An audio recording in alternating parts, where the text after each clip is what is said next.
Hi, good evening everyone. I myself Prasad. ఇక్కడ science and technology teach చేస్తున్నాను. So today ఈరోజు మనం ఏం చేయదలుచుకున్నామని అంటే సైన్స్ అండ్ టెక్నాలజీ. ఈరోజు మనం ప్రతి ఎగ్జామ్లో చూసినా కానీ ప్రతి పరీక్షలో చూసినా కానీ సైన్స్ అండ్ టెక్నాలజీ బిట్స్ అనేవి రెగ్యులర్గా వస్తున్నాయి అన్నమాట. సో ఆ సైన్స్ అండ్ టెక్నాలజీ బిట్స్ ఓవరాల్గా సైన్స్ అండ్ టెక్నాలజీ అంటే ఏంటి, ఏ టాపిక్స్ సైన్స్ అండ్ టెక్నాలజీలో కవర్ అవుతాయి, సో వాటిని మనం ఎలా అర్థం చేసుకోవాలి అనేది ఒక బ్రీఫ్ ఇంట్రడక్షన్ అనేది ఇవ్వటం ఈ క్లాస్లో అనేది జరుగుతుంది. So brief introduction on science and technology. So science and technology even మనం గ్రూప్ 1 తీసుకున్నా, లేకపోతే APPSC, TSPSC, even in UPSC ఎగ్జామ్లో కూడా మనకి ఎస్ఎన్టీ బిట్లు అనేవి చాలా ఎక్కువగా వస్తూ ఉన్నాయి అన్నమాట. సో సైన్స్ అండ్ టెక్నాలజీలో ఏ టాపిక్స్ కవర్ అవుతాయో మనం ఇప్పుడు చూద్దాం. మనందరికీ తెలుసు కదమ్మా meaning of science and technology ఏంటి. సైన్స్ అండ్ టెక్నాలజీ అంటే సైన్స్ అంటే మనకు తెలుసు సోషల్ సైన్సెస్, ఇట్లా చిన్నప్పటి నుంచి మనం నేర్చుకుంటూనే ఉన్నాం. టెక్నాలజీ అంటే ఏంటమ్మా, technology is nothing but maximisation of ఉత్పత్తి అనేది ఎక్కువ చేయటం అన్నమాట. సపోజ్ మనిషి ఒక పెన్ను 1 గంటలో తయారు చేయగలిగితే టెక్నాలజీ ద్వారా ఏం చేయగలుగుతాం, 1 గంటలో 20 పెన్స్ లేకపోతే 30 పెన్స్ అనేది చేయగలుగుతాం అనమాట. అది టెక్నాలజీ కిందకి వస్తుందన్నమాట. మ్యాక్సిమమైజేషన్ ఆఫ్ ఇన్పుట్ అనమాట, ఎక్కువగా ఉత్పత్తి చేయటం అనమాట. సో అలా సైన్స్ అండ్ టెక్నాలజీ రెండింటిని కలిపి మనం సైన్స్ అండ్ టెక్నాలజీ అనేది పిలవటం జరుగుతుంది. మేజర్గా టెక్నాలజీ పార్ట్లో, సైన్స్ అండ్ టెక్నాలజీ పార్ట్లో ఏమేమి మనకి చాప్టర్స్ అనేవి ఉంటాయి అని అంటే, ఏమేమి మనం నేర్చుకోగలుగుతాము అని అంటే, ఫస్ట్ ఫార్మోస్ట్ స్పేస్ టెక్నాలజీ.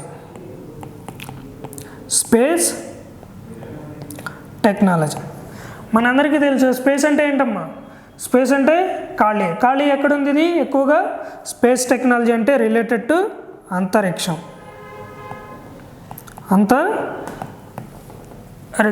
ఈ స్పేస్ టెక్నాలజీలో సైన్స్ అండ్ టెక్నాలజీ ఒక చాలా ఇంపార్టెంట్ అన్నమాట. దీని మీద ఏమేమి వస్తాయి, దీని కింద ISRO and satellite launch vehicles, ఇంకా ఫ్యూచర్ మిషన్స్ ఇవి చాలా ఇంపార్టెంట్ అన్నమాట. స్పేస్ టెక్నాలజీ, స్పేస్ ఏంటి, అంతరిక్షం గురించి మనం ఏమి చదివించాలన్నా కానీ, లేకపోతే ఏమి తెలుసుకోవాలన్నా కానీ దేని కిందకు వస్తుందమ్మా, అవంతా ఇస్రో దేని కిందకు వస్తుంది, స్పేస్ టెక్నాలజీ. మనందరికీ తెలుసు శాటిలైట్స్ అనేవి ఏమేమి ఉంటాయమ్మా, న్యాచురల్ శాటిలైట్స్ ఉంటాయి, తర్వాత ఆర్టిఫిషియల్ శాటిలైట్స్ అనేవి ఉంటాయి. న్యాచురల్ శాటిలైట్స్ ఏమో భూమి అనుకోండి, తన చుట్టూరు ఏం తిరుగుతుందమ్మా,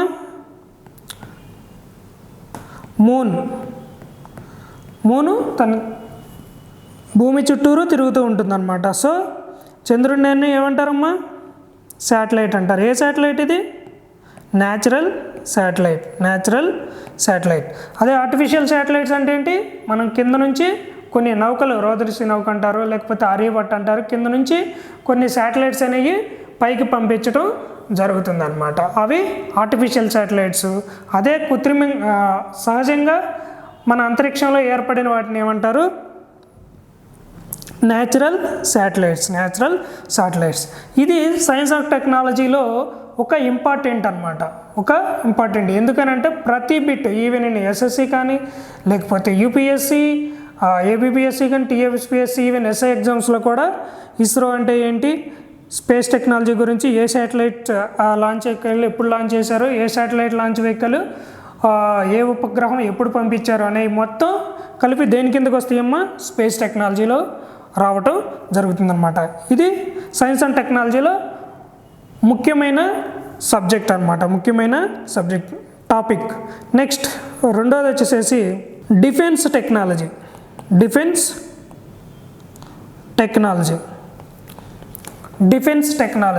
ఏంటమ్మా డిఫెన్స్ టెక్నాలజీ అని అంటే, డిఫెన్స్ అంటే ఏంటి, రక్షణ.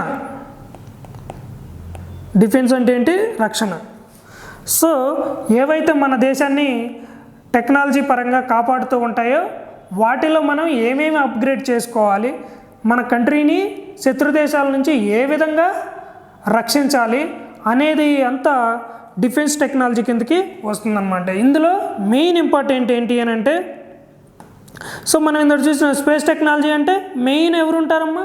ఇస్రో. ఇస్రో అంటే ఏంటి?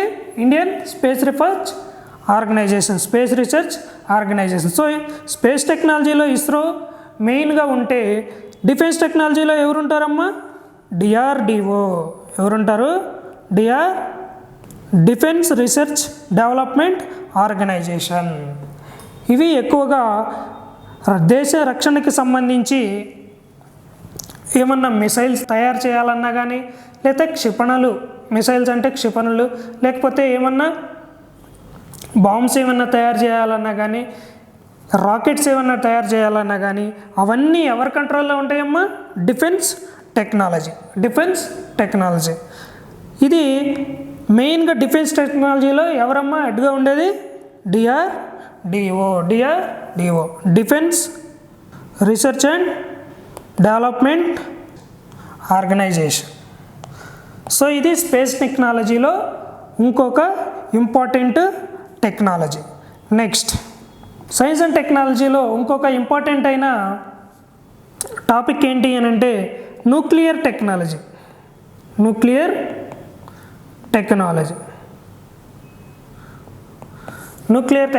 మనందరికీ తెలుసమ్మా. న్యూక్లియర్ అంటే ఏంటి? అణువులు, పరమాణువులు అని చెప్పి అంటారు కదా, యాటమ్స్. సో వాటిని మనం ఏ విధంగా యూజ్ చేసుకోవాలి అనే దాని మీద ఈ న్యూక్లియర్ టెక్నాలజీ అనేది టాపిక్ అనేది తీసుకురావటం జరిగిందనమాట. నవేడేస్ చూడండి మీరు, ప్రతి దాంట్లో కూడా ఈ న్యూక్లియర్ టెక్నాలజీ అనేది వాడటం జరుగుతుందన్నమాట. సపోజ్ ఇప్పుడు మనందరికీ తెలుసు కదమ్మా, న్యూక్లియర్ టెక్నాలజీ అంటే ఏంటి? జనరల్గా మెయిన్ ఇంపార్టెంట్ ఏముంటుంది? Uranium and thorium. ఈ రెండు ముఖ్యంగా ఉంటాయి అన్నమాట. ఇవి అన్స్టేబుల్ అంటే ఏంటమ్మా? ఇవి ప్రకృతిలో లభించే దానికి ఎలా ఉంటాయి? ఇవి ప్రకృతిలో లభించగానే ఇవి అన్స్టేబుల్గా ఉంటాయి, అంటే స్టేబుల్గా ఉండవు. ఇవి ఎప్పుడైతే తీసుకున్నామో అవి విచ్ఛిన్నం అవుతూ ఉంటాయి. ఎప్పుడైతే అవి బ్రేక్ అవుతూ ఉన్నాయో ఆ బ్రేక్ అవటం నుంచి ఎనర్జీ అనేది రిలీజ్ అవుతుంది. ఆ ఎనర్జీ అనేది మనం యూటిలైజ్ చేసుకుంటాం జరుగుతుందన్నమాట. టుడే మీరు చూడండి, న్యూక్లియర్ టెక్నాలజీ మనం న్యూక్లియర్ రియాక్టర్ అనేది మనం 10th class, even 10th class, 8th class, 9th class నుంచి కూడా మనం నేర్చుకోవటం అనేది జరుగుతుందన్నమాట. సో సైన్స్ అండ్ టెక్నాలజీలో ఇంకొక ఇంపార్టెంట్ అయిన పార్ట్ ఏంది అని అంటే న్యూక్లియర్ టెక్నాలజీ. దీన్ని మనం ఇప్పుడు ఎందుకు వాడుతున్నాము అని అంటే, ప్రస్తుతానికి ఎందుకు మనం చదువుకోవాలి అని అంటే, బికాజ్ పవర్ జనరేషన్, కరెంటు ఉత్పత్తి అనేది, విద్యుత్ శక్తి ఉత్పత్తి అనేది మనం న్యూక్లియర్ టెక్నాలజీ నుంచి కూడా తీసుకోవటం జరుగుతుంది. ఇంకా న్యూక్లియర్ టెక్నాలజీ అంటే ఏమేం చేస్తామమ్మా? బాంబులు, అణుబాంబులు అంటారు కదా, న్యూక్లియర్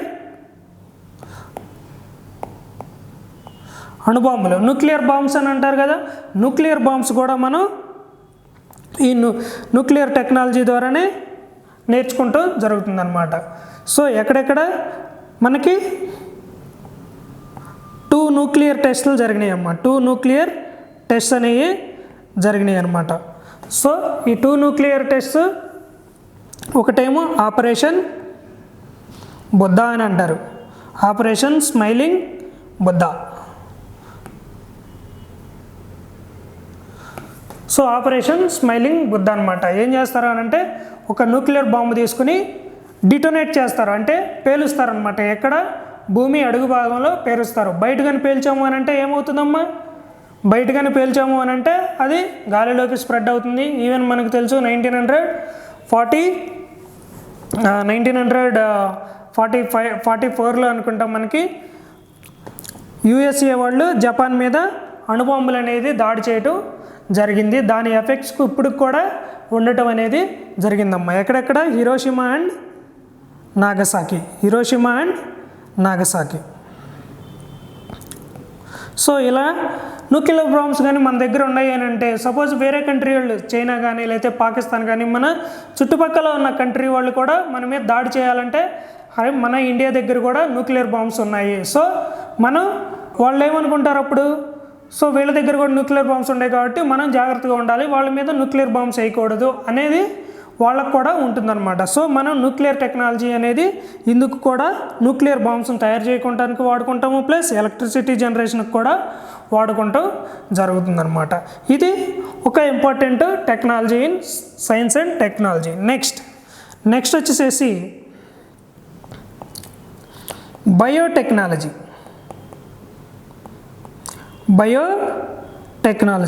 ఏంటమ్మా బయోటెక్నాలజీ? బయో అంటే ఏంటి? జీవం. బయో అంటే ఏంటి? జీవం. సో బయోటెక్నాలజీ మనకి కాటన్, బీటీ కాటన్ అంటారు కదమ్మా, బ్యాసిల్లస్ తురంజోజెన్సిస్ బీటీ కాటన్ అంటారు కదా, అవన్నీ ఎక్కడి నుంచి వస్తున్నాయి అని అంటే దేని కిందకి మనం చదువుకుంటాం జరుగుతుంది అనమాట, బయోటెక్నాలజీ. అంటే దీంట్లో ఏం చేస్తారు, మనకి ఎప్పుడైతే మనకి స్వాతంత్రం వచ్చిందో ఆ తర్వాత మనకి ఎప్పుడైతే కంట్రీ అనేది కొత్తగా ఇండిపెండెన్స్ రావడం జరిగిందో ఆ టైంలో ఏంటమ్మా మనకి కనీసం తినడానికి తిండి కూడా ఉండేది కాదు. ఈవెన్ 1962లో కూడా చైనాతో వార్ జరిగింది. మన రిసోర్సెస్, మన దగ్గర ఉన్న మనీ అంతా జవాన్లకి, ఆర్మీకి వాడటం జరిగింది చైనా మీద పోరాటం వల్ల. అప్పుడు మన దగ్గర చాలా క్రైసిస్ వచ్చినాయి, తినడానికి ఫుడ్ కూడా లేదు. అదే టైంలో ప్రపంచంలో ప్రఖ్యాతిగాంచిన ఒక జన్యు మార్పిడితో చేసిన బీటీ కాటన్ అనేది ఒకటి రావటం జరిగిందనమాట. సో ఈ కాటన్ అనేది ఏమవుతుందమ్మా, ఎక్కువగా కాటన్ అంటే ఏంటి, దూది అనేది పురుగుల వల్ల ఏమవుతుంది, నాశనం అయిపోతూ ఉంటుంది, దిగుబడి అనేది తగ్గిపోతుంది. అలాంటి సమయంలో ఈ బ్యాసిల్లస్ తురంజెన్సిస్ అనే ఒక బ్యాక్టీరియాకి ఎగనెస్ట్గా ఈ కాటన్ని తయారు చేయడం జరిగింది. ఆ సీడ్లో జన్యు మార్పిడి ద్వారా ఈ బ్యాసిల్లస్ తురంజెన్సిస్ కాటన్ అనే విత్తనాన్ని మనకి ఇవ్వటం జరిగింది. అది మనం ప్లాంట్ చేస్తే బాగా ఓవరాల్గా ప్రొడక్షన్ అనేది ఎక్కువగా రావటం జరిగిందనమాట. అలాగే బీటీ కాటన్ లేకపోతే బీటీ బ్రింజాల్ అని అంటారు. అంటే మనకు తెలుసు కదమ్మా, వంకాయల్లో కూడా ఎక్కువగా పురుగులు అవి పడుతూ ఉంటాయి అన్నమాట. అన్నప్పుడు పంట దిగుబడి తగ్గిపోతూ ఉంటుంది. అదే అలా పురుగులకి వాటికి ఎఫెక్ట్ కాని విత్తనం కానీ మనం వేసినట్టయితే ఆ పంట దిగుబడి అనేది ఎక్కువగా ఉంటుంది, రైతులు అనేది నష్టపోకుండా ఉంటారు, దిగుబడి కూడా ఎక్కువగా ఉంటుందన్నమాట. అలా వ్యాధులు రాని, అంటే పురుగులకి ఎఫెక్ట్ కాని విత్తనాలు మనకు కావాలి అని అంటే జన్యు మార్పిడి ద్వారా బీటీ బ్రింజాల్ని తీసుకురావటం జరుగుతుందన్నమాట. సో ఇలాంటివన్నిటిని మొక్కలలో జన్యు మార్పిడి ద్వారా తయారు చేసి ఏవైతే ప్లాంట్స్ని, సీడ్స్ని తీసుకుని వస్తారో వాటన్నిటి గురించి స్టడీ చేయడాన్ని ఏమంటారు అని అంటే బయోటెక్నాలజీ. ఇది ఇంకొక ఇంపార్టెంట్ టాపిక్ అనమాట, దీంట్లో science and technology. Next another important topic ఏంటి అని అంటే ఇది చాలా చాలా ఇంపార్టెంట్,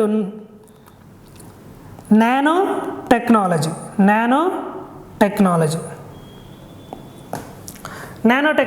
నానో అంటే ఏంటమ్మా, ఇది రీసెంట్గా వచ్చిన, అంటే జస్ట్ ఒక 10-20 ఇయర్స్ బ్యాక్ నుంచి స్టార్ట్ అయిన టెక్నాలజీ అనమాట. దీనికి ఎక్కువగా ఫ్యూచర్ ఉందన్నమాట. సో నానో అంటే ఏంటమ్మా, సపోజ్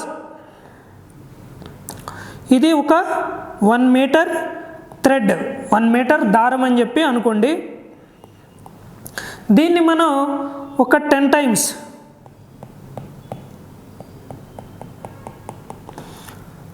కాదు, సో సో ఇక్కడ ఎన్ని జీరోస్, ఇంకా 9 జీరోస్ పెట్టుకోవాలన్నమాట. టోటల్గా 9 జీరోస్ పెట్టుకోవాలి. సో 1 మీటర్ దారాన్ని మనం సపోజ్ ఇప్పుడు 9 జీరోస్ అంటే చూడండి అమ్మా, 4 1 మీటర్ దారాన్ని ఇన్ని పార్ట్లుగా చేస్తే ఎంత చిన్న మొక్క అయితే వస్తుందో అంత మొక్క ఉన్న పార్టికల్, అంత మొక్క ఉన్న వస్తువుల్ని ఏమంటారు అని అంటే నానో పార్టికల్స్ అంటారు. Nano particles. ఇది చాలా వేగవంతంగా అభివృద్ధి చెందుతున్న టెక్నాలజీ అనమాట. వేగవంతంగా అభివృద్ధి చెందింది ఎందుకంటే ప్రతి దాంట్లో నానో టెక్నాలజీ వాడచ్చు, నానో పార్టికల్స్ వాడచ్చు. సపోజ్ ఈ క్లాత్ ఉంది, ఈ క్లాత్ స్మెల్ వస్తుంది అని అంటే ఏం చేస్తారమ్మా, చిన్న నానో పార్టికల్స్ అనేది పెడతారు. ఎప్పటికప్పుడు డట్ అనేది రిమూవ్ చేస్తుంది. ఈవెన్ మనకి చెమట పట్టినా కానీ ఆ నానో పార్టికల్స్ ద్వారా చెమట అనేది బయటకు తీసేయటం జరుగుతుంది. ఇది 2 రోజులు వేసుకునే షర్ట్ అయితే మనం 4-5 రోజులు అట్లా వేసుకోవచ్చు అనమాట. సో మన్నిక అనేది ఎక్కువ ఉంటుంది అనమాట. సో అలాంటి వాటిలో ప్రతి ఒక్క ఫీల్డ్లో నానో పార్టికల్స్ అనేది వాడటం అనేది జరుగుతుందన్నమాట. సపోజ్ ఇప్పుడు మనకి టార్గెటెడ్ డ్రగ్ డెలివరీ అంటారు. టార్గెటెడ్ అంటే ఏంటి అని అంటే టార్గెటెడ్ డ్రగ్ డెలివరీ సపోజ్ ఒక మెడిసిన్ మనకి ఇక్కడ ఒక ఫింగర్కి పెయిన్ అనేది రావటం వచ్చిందనుకోండి, నొప్పి అనేది కలిగిందనుకోండి, మనం ఒక పెయిన్ కిల్లర్ అనేది మనం తీసుకుంటాం జరుగుతుందన్నమాట. ఎప్పుడైతే మనం ట్యాబ్లెట్ తీసుకున్నామో అది ట్యాబ్లెట్ అనేది మెల్ట్ అవ్వాలి, మెల్ట్ అయిన తర్వాత రక్తంలో కలవాలి, తిరిగి మళ్ళీ మనం తీసుకున్న మెడిసిన్ ఈ ఫింగర్ దగ్గర దాకా వచ్చి పెయిన్ అనేది తగ్గించాలన్నమాట. అలా కాకుండా నానో పార్టికల్స్తో ఏర్పడిన నానో మందులు కానీ ఉంటే, మెడిసిన్స్ ట్యాబ్లెట్స్ కానీ ఉంటే అవి ఏం చేస్తాయి అని అంటే డైరెక్ట్గా మనం తీసుకున్నప్పుడు డైరెక్ట్గా ఫింగర్ దగ్గరికి వెళ్ళి ఎక్కడైతే నొప్పి ఉందో తగ్గించగలుగుతాయి అనమాట. సో ప్రతి ఫీల్డ్లో నానో టెక్నాలజీ అనేది యూజ్ చేయటం జరుగుతుందన్నమాట. సో ఇది బాగా అభివృద్ధి చెందుతున్న టెక్నాలజీ అనమాట. ఇది one of the important topic in science and technology. Next another important topic in science and technology is information technology, IT. మనందరికీ తెలుసు కదమ్మా, ఈ ఫోన్ వాడుతున్నా కానీ, లేకపోతే ల్యాప్టాప్ వాడుతున్నా కానీ, లేకపోతే కెమెరాలు ఏమైనా సరే ఇన్ఫర్మేషన్ టెక్నాలజీ ఇది కూడా సైన్స్ అండ్ టెక్నాలజీలో చాలా ఇంపార్టెంట్. మనం ఫస్ట్ చూసుకుంటే నెట్ వచ్చేది కాదు, 2G, 3G, 4G, second generation, third generation, 4th generation, 5th generation. So ఇప్పుడు present VoLTE, voice over, long term evaluation. So ఇలాంటి అప్గ్రేడ్స్ కొత్త మొబైల్స్ టెక్నాలజీ పరంగా ఏవైతే వస్తున్నాయో అవన్నీ ఇన్ఫర్మేషన్ టెక్నాలజీ కిందకి వస్తాయి అన్నమాట. సో సైన్స్ అండ్ టెక్నాలజీలో ఇది కూడా ఒక ఇంపార్టెంట్ టాపిక్ అనమాట. దీని మీద కూడా క్వశ్చన్స్ అడగటం జరుగుతుంది. చూస్తే మనం 2016లో అనుకుంటా యూపీఎస్సి కూడా ఒక క్వశ్చన్ అడగటం జరిగిందనమాట. సో ఇన్ఫర్మేషన్ టెక్నాలజీ అనేది చాలా important. Next another important technology ఏంటి అని అంటే రోబోటిక్ టెక్నాలజీ. మనందరికీ తెలుసు కదమ్మా, రోబోట్లు, మనం రోబో సినిమా చూస్తూ ఉంటాం. సో ఆ విధంగా కావాల్సిన రోబోల్ని మనం తయారు చేసుకోవాలి అని అంటే అది దేని కిందకి మనకి చదువుకోవడానికి వస్తుందంటే రోబోటిక్ టెక్నాలజీ. మనందరికీ తెలుసు జపాన్ ఇప్పుడు టాప్లో ఉంది రోబోటిక్ టెక్నాలజీలో.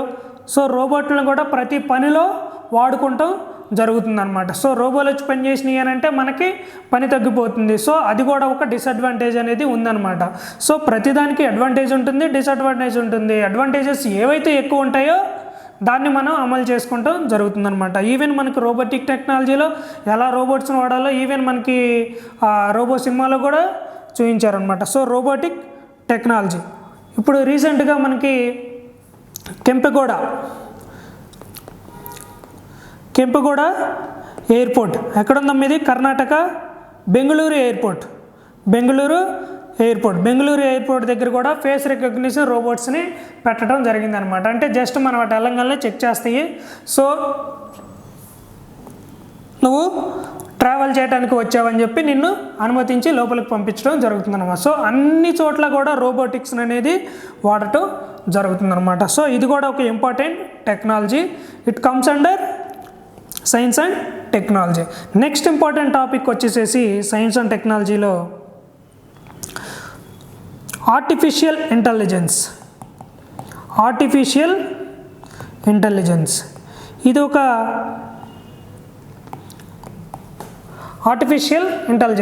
చాలా ఇంపార్టెంట్ అమ్మా. రీసెంట్గా వస్తున్న ఒక థీసిస్ ఇది. దీంట్లో ఏముంటుందంటే ఆర్టిఫిషియల్ ఇంటెలిజెన్స్. సపోజ్